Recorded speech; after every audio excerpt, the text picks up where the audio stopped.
Imagine the single biggest event in human history. Not a war, not a moon landing, not even the Super Bowl. A soccer tournament. Every 4 years, over 5 billion people stop what they're doing to watch 32 countries fight for one trophy. That's not a typo. 5 billion people. That's nearly 2/3 of the entire planet Earth. And here's the crazy part. The Olympics has been around longer, has more sports, more athletes, more countries, and it's not even close. Today we're breaking down exactly why the FIFA World Cup is the biggest sporting event on the planet, and some of the reasons are going to genuinely surprise you. Let's start with the numbers, because the numbers are insane. The 2022 World Cup in Qatar was watched by 5.4 billion people across the entire tournament. The 2020 Tokyo Olympics, around 3 billion. And that's the Olympics. The event with gymnastics, swimming, track and field, basketball, and over 300 different competitions. The World Cup has one sport, one ball, and it still wins by a landslide. But why? How does that even happen?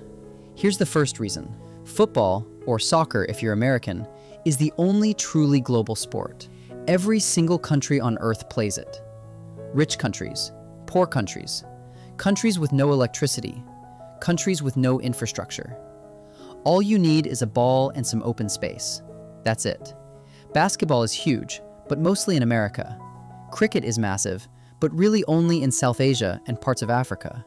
American football? Almost entirely American. But football? Football belongs to everyone. That's not true of the Olympics. Yes, the Olympics has 200 plus countries competing, but most people aren't watching the javelin throw or the modern pentathlon. They watch their own athletes in their own sports. The viewership is fragmented. The World Cup is one thing.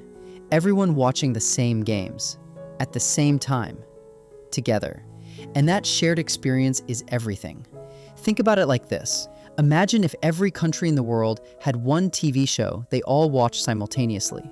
That's essentially what the World Cup is. Now here's something most people don't realize. The World Cup qualification process is basically a 2-year tournament before the tournament even starts. Countries from every region of the world spend 2 years playing matches just to earn a spot. By the time the World Cup actually kicks off, entire nations have already been emotionally invested for years. The stakes are astronomical before a single match is even played. In 2022, Italy, one of the greatest football nations ever, 4-time World Cup winners, didn't even qualify. Their entire country went into mourning. That's how much it matters. The Olympics doesn't carry that same weight, because every country almost always gets to send someone. The World Cup brutally eliminates most of the world before it even starts, and somehow that makes people care even more. Now let's talk about what happens inside the tournament. The World Cup knockout rounds are some of the most dramatic sporting moments ever created. When two countries meet in a World Cup match, it's not just sport. It carries history, politics, national identity, decades of rivalry. Brazil versus Argentina, England versus Germany, USA versus Iran. These aren't just games. They feel like something much bigger than sport. And that emotional charge is almost impossible to replicate anywhere else. Here's a wild stat for you. The 2022 World Cup final between Argentina and France was watched by over 1.5 billion people in a single broadcast. That's nearly double the Super Bowl's viewership. And the Super Bowl is the most watched annual event in America. One game, 1.5 billion people, simultaneously. There's another factor that most people overlook. The World Cup only happens every 4 years. The Olympics happens every 2 years now, splitting between summer and winter editions. That rarity makes the World Cup feel sacred. When it arrives, it genuinely feels like a once-in-a-generation moment, even though it comes around like clockwork. Scarcity creates desire. 4 years is a long time, long enough to build obsession. And then there's the money. The 2022 World Cup generated over $7.5 billion in revenue.